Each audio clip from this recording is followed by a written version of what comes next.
दोस्तों आज की टॉप हेडलाइंस हैं। भारत और अमेरिका ने हाईटेक मिलिट्री टेक्नोलॉजी को शेयर करने पर सहमति जताई। इजराइल की 5th generation air to air missile Python 5 Tejas MK1A और MK2 वेपन पैकेज से हुई बाहर। S-400 मिसाइल सिस्टम को खरीदने पर भारत पर प्रतिबंध लगाएगा अमेरिका। भारतीय सेना बनी दुनिया की चौथी सबसे शक्तिशाली सेना, पहले नंबर पर पहुंचा चीन।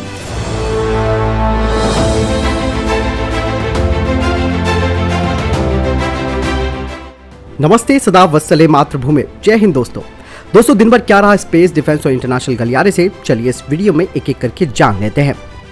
सबसे पहले अपडेट की बात करते हैं तो वो अरुणाचल प्रदेश को लेकर आ रही है। एटॉमिक मिनरल्स डायरेक्टर के डायरेक्टर DK सिन्हा ने कहा कि EMD अरुणाचल प्रदेश के कुछ हिस्सों में यूरेनियम के लिए एक विस्तृत भूवैज्ञानिक जांच करा रहा है। अभी हाल ही में मैंने आपको डिफेंस अपडेट में भी बताया था कि अरुणाचल प्रदेश के कुछ हिस्सों में, जो कि खास करके चीन से लगे हुए हैं, वहाँ पर यूरेनियम का भंडार पाए जाने की बात सामने आई है। जैसा कि आप सभी को मालूम है कि परमाणु रिएक्टरों में ईंधन के रूप में यूरेनियम का इस्तेमाल किया जाता है। साथ ही उन्होंने कहा कि परमाणु ऊर्जा हरित ऊर्जा का एक लॉन्ग टर्म सोर्स है, यानी कि अब अरुणाचल प्रदेश में जहां पर यूरेनियम का भंडार पाए जाने की बात सामने आई थी, एटॉमिक मिनरल्स डायरेक्टरेट उसकी खोज करने पर जुट गया है। अगली अपडेट की बात करते हैं तो वो डिफेंस कॉरिडोर उत्तर प्रदेश को लेकर आ रही है। उत्तर प्रदेश के मुख्यमंत्री योगी आदित्यनाथ ने Indian defence industry sector directory का अनावरण किया, जिसमें लगभग 1000 भारतीय सुरक्षा विनिर्माण औद्योगिक कंपनियों का विवरण होगा और ये directory UP expressway industrial development authority website पर भी उपलब्ध है। कोई भी नया इन्वेस्टर इस डायरेक्टरी का पार्ट बन सकता है। उत्तर प्रदेश में डिफेंस कॉरिडोर को बढ़ावा देने के लिए ये डायरेक्टरी बनाई गई है। इसमें MSMEs कंपनियों का विवरण भी होगा। कॉरिडोर 6 जिलों में, जिसमें लखनऊ, कानपुर, आगरा, अलीगढ़, झांसी और चित्रकूट में स्थापित किया जाएगा। साथ ही उत्तर प्रदेश सरकार ने बताया कि डिफेंस कॉरिडोर के विकास में ये एक अहम भूमिका भी निभाएगा। अगली अपडेट भारत और अमेरिका को लेकर आ रही है। Bharat America high tech military technology को शेयर करेंगे। भारत और अमेरिका ने हाई एंड टेक्नोलॉजी को साझा करने और 3 मौजूदा समझौतों को संचालित करने के लिए भी चर्चा की है, जो कि दोनों देशों के बीच जियोस्पेटियल मैपिंग और लॉजिस्टिक्स शेयरिंग सब कुछ कवर करते हैं। रक्षा मंत्री राजनाथ सिंह ने अपने समकक्ष जनरल लॉयड ऑस्टिन के साथ ये बैठक की, जिसमें कि इन सभी पॉइंट्स पर विचार किया गया। साथ ही रक्षा मंत्री राजनाथ सिंह ने कहा कि हमने व्यापक रक्षा सहयोग और सैन्य से सैन्य जुड़ाव, सूचना साझा करने, रक्षा के उभरते क्षेत्रों में सहयोग और आपसी लॉजिस्टिक समर्थन पर विस्तार से चर्चा की है। साथ ही दोनों पक्षों ने द्विपक्षीय और बहुपक्षीय युद्धाभ्यासों के बारे में भी समीक्षा की। US Indo Pacific command, central command और अफ्रीकी कमांड के सहयोग को बढ़ाने पर भी सहमति व्यक्त की गई है। हालांकि ये भारत के लिए अब काफी अच्छी बात है कि जिस तरीके से इंफॉर्मेशन, खासकर की जियोस्पेटियल मैपिंग और लॉजिस्टिक शेयरिंग की जो बात है, वो काफी महत्वपूर्ण हो जाती है ऐसे समय में जब तनाव चरम पर हो।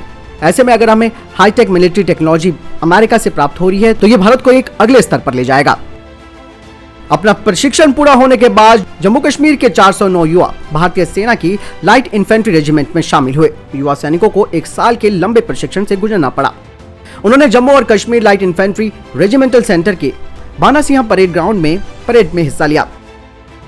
अगली अपडेट ब्रह्मोस को लेकर आ रही है। ब्रह्मोस के मुख्य कार्यकारी अधिकारी यानी कि CEO सुधीर कुमार मिश्रा ने पिछले साल एक इंटरव्यू में कहा था कि हम एंटी एडवांस क्षमता के साथ एयर टू एयर संस्करण विकसित कर रहे हैं, जिसकी सीमा 400 से 500 किलोमीटर से अधिक हो सकती है और इसके परीक्षण निकट भविष्य में होंगे। लेकिन भारतीय वायुसेना को यह यकीन नहीं है कि इतनी भारी और महंगी क्रूज मिसाइल की जरूरत क्या है, क्योंकि ऐसे ब्रह्मोस A2A वेरिएंट को कैरी किया जा सकता है, जो केवल 40 सुखोई 30 MKI प्लेटफॉर्म तक सीमित है, जो केवल 30 सुखोई 30 MKI प्लेटफॉर्म तक ही सीमित होगा, जिसके लिए HAL ने इसके फ्यूजलेस पर संशोधन किया और उसे मजबूत भी किया। सूत्रों ने बताया कि DRDO ने 2 विकल्प यानी कि 2 ऑप्शंस प्रस्तावित किए हैं, जो कि very long range air to air missile के विकास को देख सकते हैं, जो न केवल बहुत हल्का होगा बल्कि 400 से अधिक किसकी रेंज भी होगी। प्रस्तावित मिसाइल को भारतीय वायुसेना के शस्त्रागार में सभी प्रकार के लड़ाकू विमानों के अनुकूलित किया जाएगा। हालांकि अभी इंडियन एयरफोर्स से बातचीत जारी है।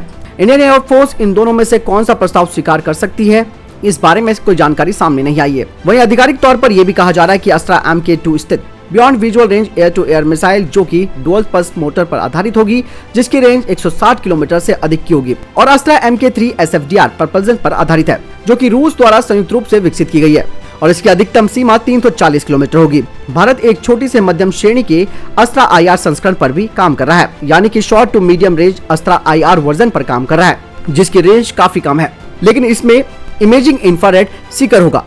भारत ने पहले ही अस्त्रा MK1 का बड़े पैमाने पर उत्पादन भी शुरू कर दिया है, जिसकी रेंज 110 किलोमीटर है। एक बार साफ हो जाने के बाद अस्त्रा एक्स डीआरडीओ के द्वारा विकसित 5वीं air to air missile programme बन जाएगा, जब तक कि ब्रह्मोस एरोस्पेस भारतीय वायुसेना के जो टॉप अधिकारी हैं उनको नहीं मना लेता।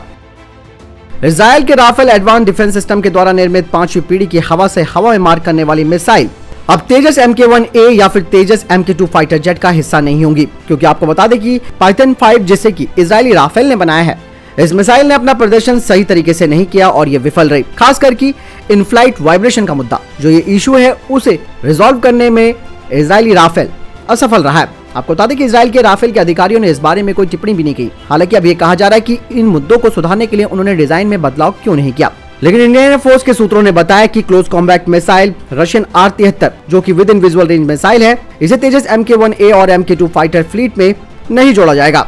वहीं पाइथन 5 मिसाइलों को व्यापक रूप से एक मिसाइल के रूप में इस्तेमाल किया जाता है, जो कि स्पाइडर वायु रक्षा प्रणाली का हिस्सा है, जिसका इस्तेमाल भारत, फिलीपींस और जॉर्जिया करता है। भारतीय वायुसेना को भी पाइथन 5 इंडियन एयरफोर्स के लिए काफी पसंद भी थी, क्योंकि पाइथन 5 एक डुअल यूज मिसाइल सिस्टम है जिसे इंटरसेप्टर के हिस्से के रूप में भी इस्तेमाल किया जा सकता है, और साथ ही ये फाइटर जेट पर stand alone close combat missile भी है। वहीं MBDA के ARSAM को भारत में next generation close combat missile के रूप में जाना जाता है, जो अब पाइथन 5 के विकल्प के रूप में तेजी से उभर रहा है।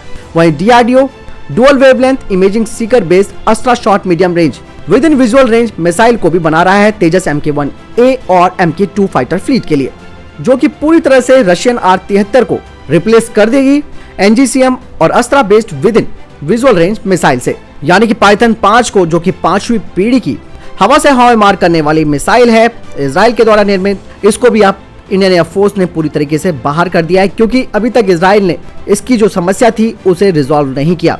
हालांकि भारत के लिए नहीं बल्कि इजराइल के लिए ही नुकसान है, क्योंकि यहाँ पर DRDO अपनी खुद की NGCM और अस्त्रा based with in visual range WVR missile को बना रहा है। दोस्तों, अगर आपको यहाँ तक डिफेंस अपडेट पसंद आई हो तो वीडियो को लाइक जरूर कीजिएगा, साथ ही अपना महत्वपूर्ण कमेंट हमें जरूर कीजिएगा। भारतीय सेना दुनिया की चौथी सबसे शक्तिशाली सेना बनी और इस स्टडी के अनुसार चीन पहले नंबर पर पहुंचा। दुनिया की सबसे शक्तिशाली सेनाओं में भारत का चौथा नंबर है। डिफेंस वेबसाइट मिलिट्री डायरेक्ट की तरफ से जारी की गई स्टडी के अनुसार चीन के पास दुनिया की सबसे मौजूदा सैन्य शक्ति है। स्टडी के अनुसार अमेरिका विशाल सैन्य बजट के बावजूद भी 74 पॉइंट्स के साथ दूसरे नंबर पर है।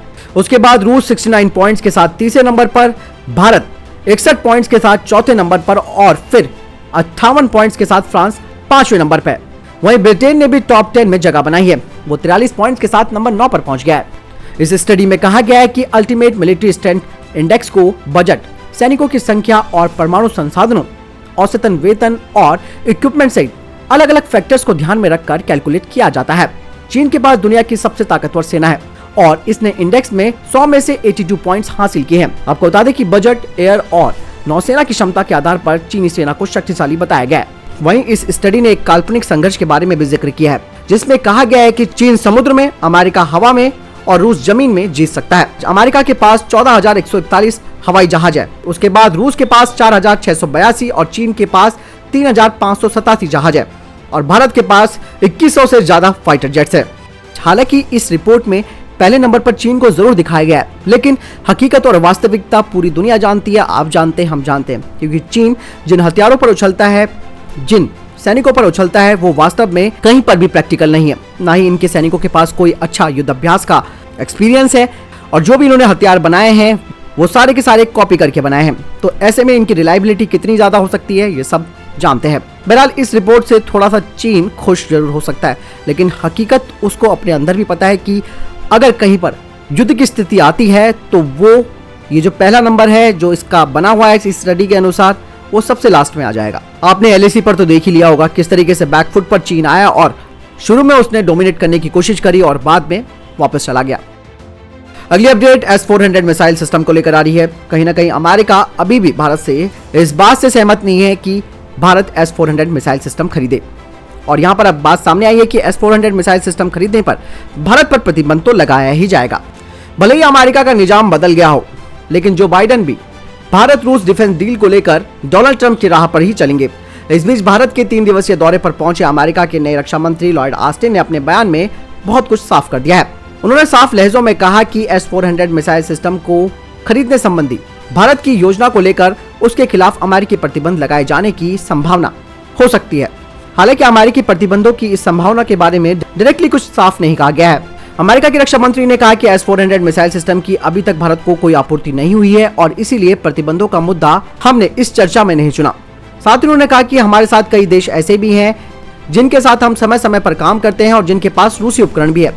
निश्चित तौर पर हम अपने सभी सहयोगियों और साझेदारों को रूसी उपकरणों से दूर रहने की हिदायत देते हैं और अगर वो हमारी बात नहीं मानते तो हम उन पर प्रतिबंध लगा सकते हैं। जिस तरीके से रूस से S-400 मिसाइल प्रणाली खरीदने पर अमेरिका ने तुर्की पर प्रतिबंध लगाया। हालांकि ऐसा कहा जा रहा है कि सितंबर से नवंबर के बीच में भारत को पहला S-400 मिल जाएगा। इसके बाद ही पता चलेगा कि अमेरिका का रुख क्या है भारत की तरफ।